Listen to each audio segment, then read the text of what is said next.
Greetings everyone. Today we'll be talking about our capstone project ECM 4099, that is Cardiac Health Monitoring System using machine learning.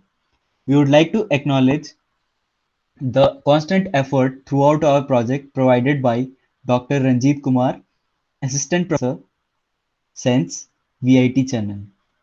The project was constructed by the constant efforts of myself, Shashank Dev, 17BLC 1088, Sarthak Tripathi, 17BLC 1119, and Monjil Chakravarti, 17BLC 1154. Moving on to our project, primarily I'd like to discuss our objective. Our main focus of objective was to develop a cardiac health monitoring system using machine learning and hence train the model using a dataset to classify and predict the heartbeats present in a PCG signal to individually classify them as normal and abnormal using various feature extraction methods in the dataset. The hard sound classifier can be understood better by understanding the workflow for developing a real-world machine learning application, from loading the data to deploying the model in a hardware setup. Compared to linear models, we have shifted more towards non-linear models and use classification methods in our project because it helps with interpretability of the whole project. Talking about the hard sound classifier, I'd like to talk about the primary objective and the understanding behind our project. The number of people suffering from cardiac health issues around the globe are in lakhs, and the number of accidents happening due to this get them even worse. It is a warning signal of these appalling issues. So, that is the reason why there exists fitness bands and smartwatches. But there is hardly any infrastructure that goes along with it and provides continuous medical feedback. Cardiac heart sounds are rich wellspring of data for every conclusion of cardiac vascular pathologies, recognizing ordinary from usual and unusual heart sounds require an uncommonly prepared medical staff. In our project, we aim to find an ideal real-time solution to the problem which can analyze the live or recorded heart sounds through a hardware setup and yield corresponding output in the data plots made in the field, thereby providing a cost-effective and comprehensive system to the people. This ultimately empowers the people and provides them a way to interact with machines, and if used with devices like fitness band and smartwatches can provide high amount of accuracy. The proposed model based on K9 classifier and is trained on the PhysioNet dataset to classify them as normal and abnormal heart sounds as shown in this presentation. This is the UI used. We have primarily used MATLAB for this purpose. Next, my friend Monjil will be talking about the motivation we had while going into the project. Greetings everyone. Here we have used machine learning and deep learning tools for efficiently developing a product which can function independently and aware the people who are using the product about their cardiac and health systems without the need of any human interference. Now, with increase in heart-related problems day by day around the globe, we wanted to build this so that we can enable every individual to know about their cardiac health-related issues without the need of any doctor. Now, for to develop this project, you need to have a broad understanding of AI and machine learning. Now, we have used exploratory data analysis techniques to analyze the complex data sets, which is a PhysioNet 2016 datasets. Now, also we have implemented supervised and unsupervised learning techniques. Supervised learning techniques are used for labeled datasets, and unsupervised learning techniques are used for unlabeled datasets. Also, we have tried using Alex AlexNet as our deep learning network or deep learning technique, but it was proving to be a very complex structure. So we have just tried it. Shashank, next slide. About the project. So, heart sounds are a rich source of information for early diagnosis and cardiac pathologies. So, we have tried to distinguish between normal and abnormal heart sounds. So, what we have done is we have labeled +1 for or 1 for normal heart rates and -1 for abnormal heart rates using machine learning algorithms. Also, using this heart sounds monitoring application, medical staff could screen for heart conditions whenever there's not when if in case there's no specialist around them. So for the project, what the steps you have to do are accessing and exploring the data. Accessing and exploring means uploading the data set, studying the data set, then pre-processing the data set so you can extract the features which are needed to perform this project, uh, and let go of the features which are not. Then we have to develop predictive models, and then we are optimizing the model so that we can deploy analytics to a production system. Next slide, Shashank. So the steps which we will be following are access and pre-processing of dataset, like I said, and then extracting of the features which are needed, then training of the model using supervised and unsupervised learning algorithms, and then we are optimizing the parameters which will give so that we can understand which algorithms will provide the best accuracy for the model which we are training, which we are trying to build. Shang, next slide. So based on the knowledge of signal classification, we have so the methodology is heart sound recording. Then we are feeding into classification algorithm. Then we are distinguishing it as normal and abnormal heart rates. Normal, like I said, will be labeled as 1, and abnormal will be labeled as -1. And while working in this project, we will also statistics. We will record the statistics: mean, median, standard deviation, and frequency statistics, which are dominant frequency and spectrum entropy. Next slide, Shashank. So how machine learning works? So machine learning is the science of getting the computers to act or behave without being explicitly programmed, which is like you don't have to program the dataset. You can upload dataset. You program the computer. You have to upload datasets and train them using supervised learning and unsupervised learning. Clustering falls under unsupervised learning technique, and classification and regression falls under supervised learning algorithm. Next slide, Shashank. So the questions which will arise are what kind of dataset we are working with. So the dataset here which we are working with is a 2016 Physionet dataset, which was in the Computer and Cardiology Challenge, which consists of thousands of recorded heart signals ranging from 5 to 120 seconds. It includes more than 3,000 recordings for model training and more than 300 recordings for model validation. So after downloading, we are training and testing the training the training and validation sets in separate folders, which is a procedure used for machine learning problems. Next slide, Shashank. So the literature review and further on will be explained by my friend Sarthak. Hello all. So I'll explain you about the literature review. So we basically surveyed four papers in all. A common feature across all the research papers that we surveyed was that all of them were based primarily on ECG signals, meaning that they were using ECG signals as their data set. Explaining to you about two papers particularly, the first one being the front physics one. Here we can see the pros of this paper was that it used ESN technique and could provide good accuracy, but at the same time, it only worked for short recordings, meaning that it could not work for longer durations.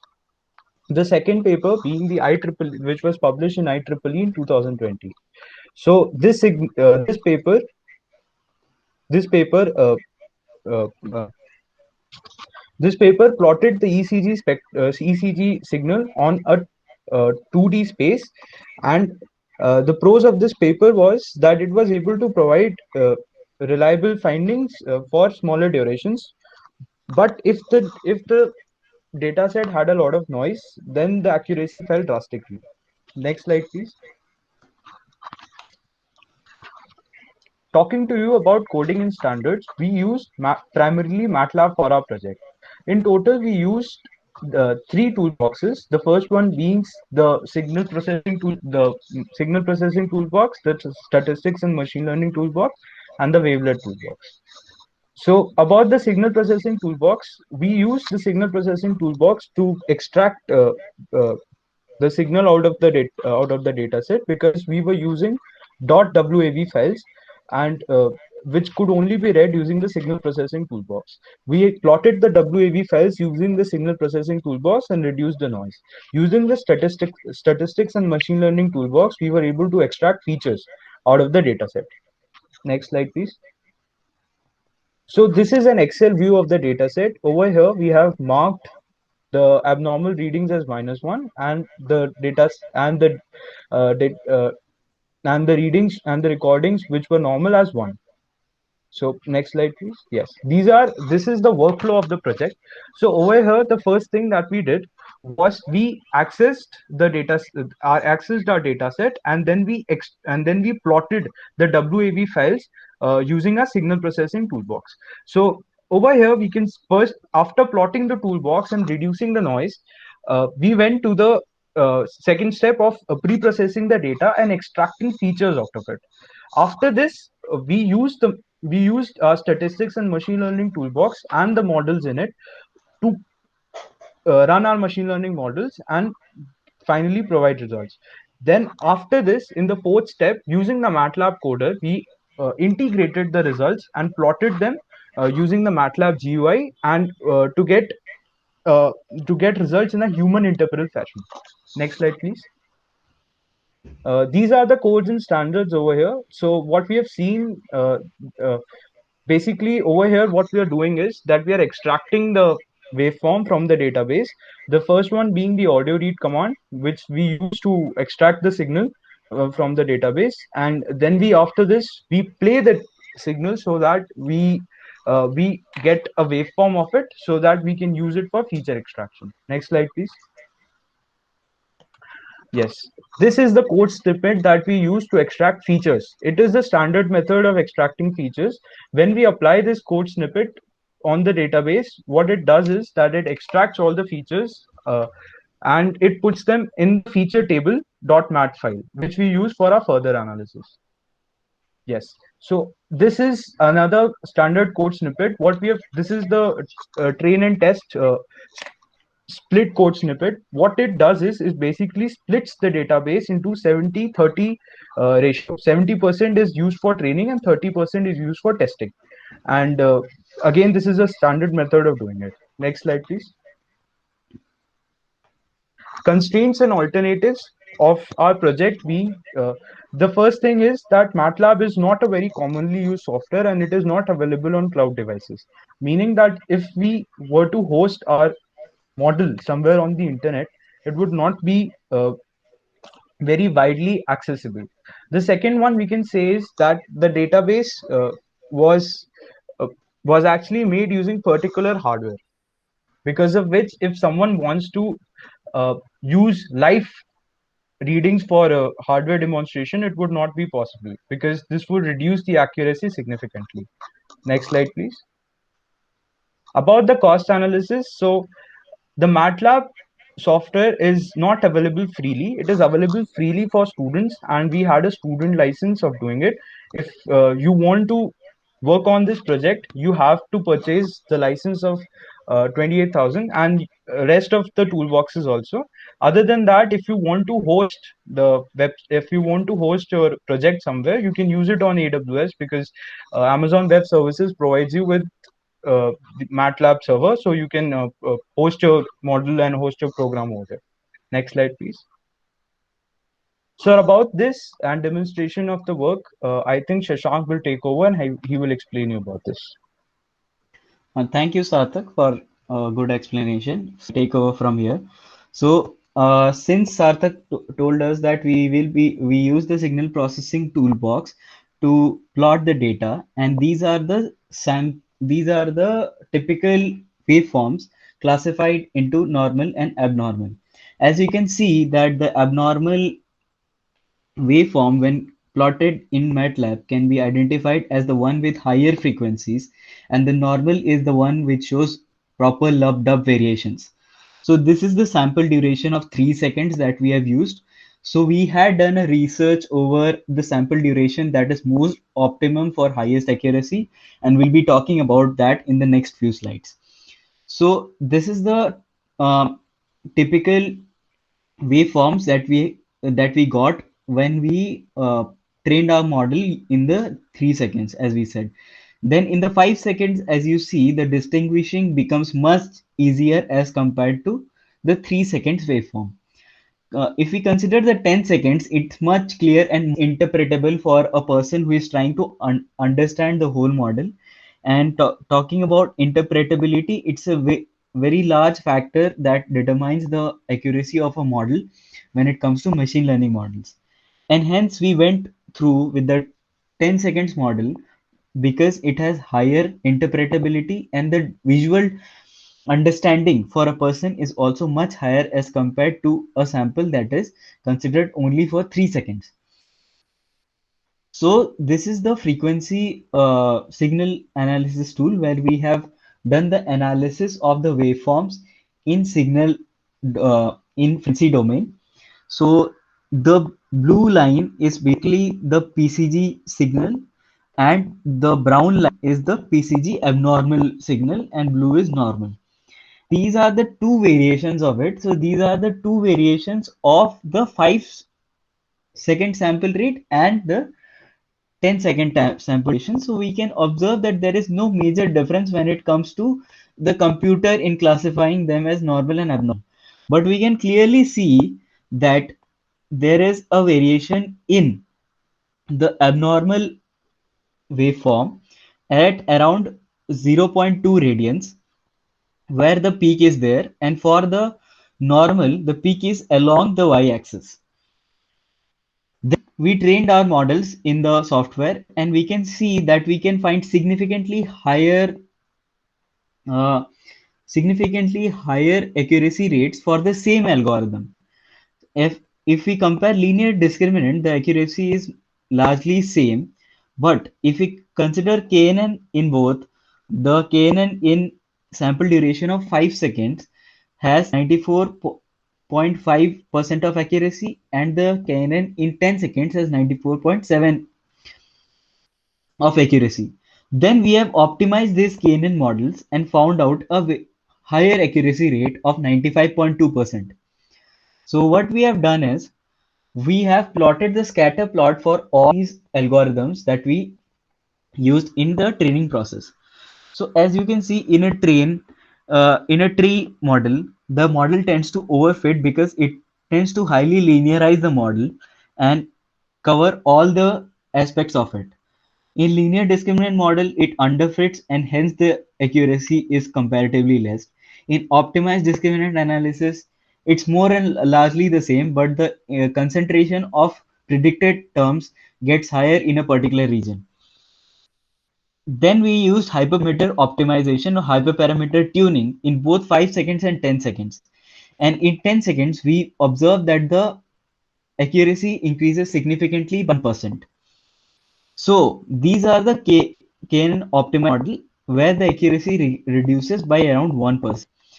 So as you can see that this is the minimum classification error plot that is plotted when we do hyperparameter optimization. So what hyperparameter is, basically hyperparameters are those parameters. For example, if we consider a decision tree, the number of splits in a decision tree or the number of neighbors in KNN that we are using for our algorithm is the hyperparameter.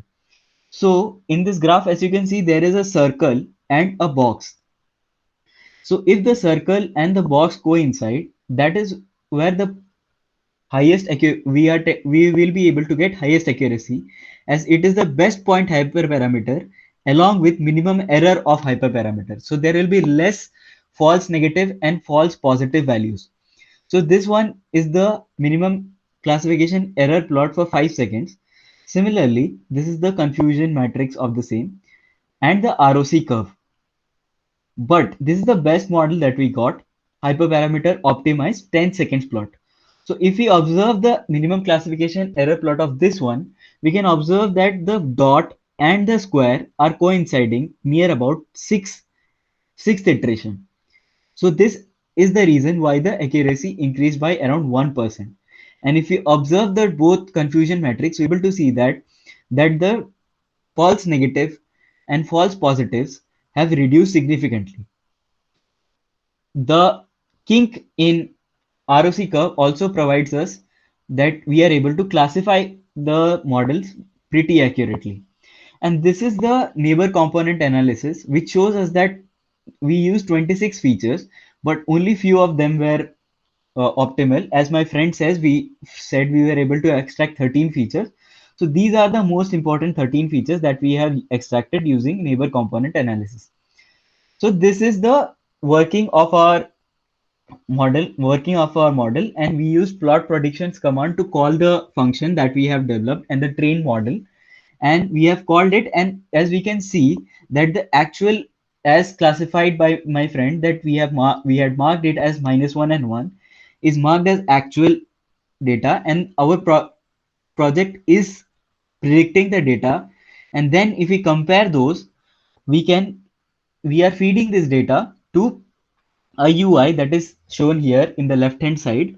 So if the actual and predicted are the same, that is, it is a correct prediction, then it shows us both the green. And in case it's different, the predicted value or the predicted box will turn red. So these are the real-time examples or real-time screenshots of our projects that we captured during our implementation. And now we'll show a video of the same. So this is the real-time implementation that we did in our project, and it is going through all the 301 validation data points that we kept reserved, as told my friend Sarthak, during the holdout validation. Now in the next slide, this will be explained by Monjil.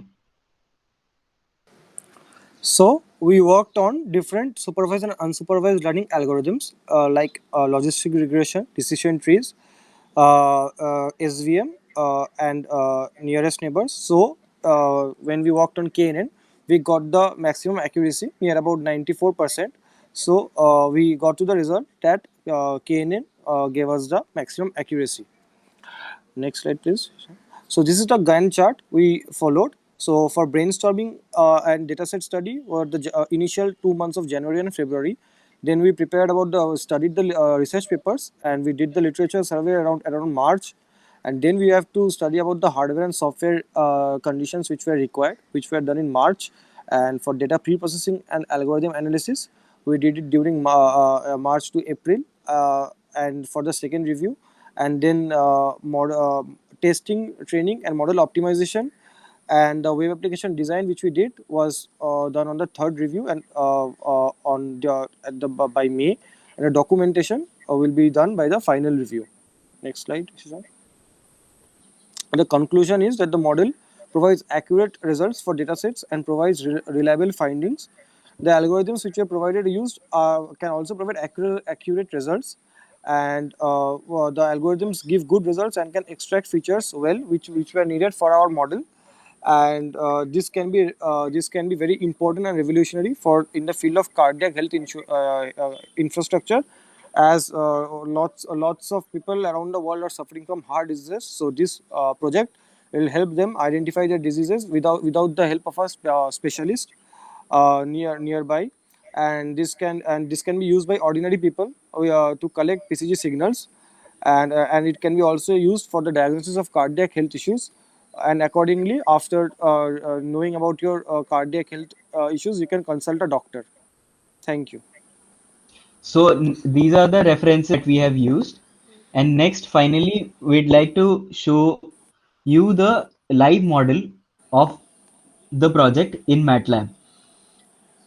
So this is the code we have used, and this is the validation data set that we bring into process. And when we run the particular code snippet, you will be able to see that this is replotted, and this is the sample rate that we were talking about, and we could change the sample rate to 5 seconds. And this is the amount of time that the audio read function is considering for it to play and plot the function. Then we have used the signal analyzer function to understand where the frequency peaks, and then we have called plot prediction function to plot all these data points. And this is the uh, feature set extraction: mean value, median value, standard deviation. Since it's audio signal and there are no set data or feature points in the data, so we have used the statistical features as our features in the model. So as you can see in the left hand side, that there is trained ensemble model of these are the selected and extracted features, and when it is trained in the model, so this is the model that we loading in plot predictions, and we won't be training now. We'll only run through the project because training takes a long time. So now we'll run through the project and show you the live results.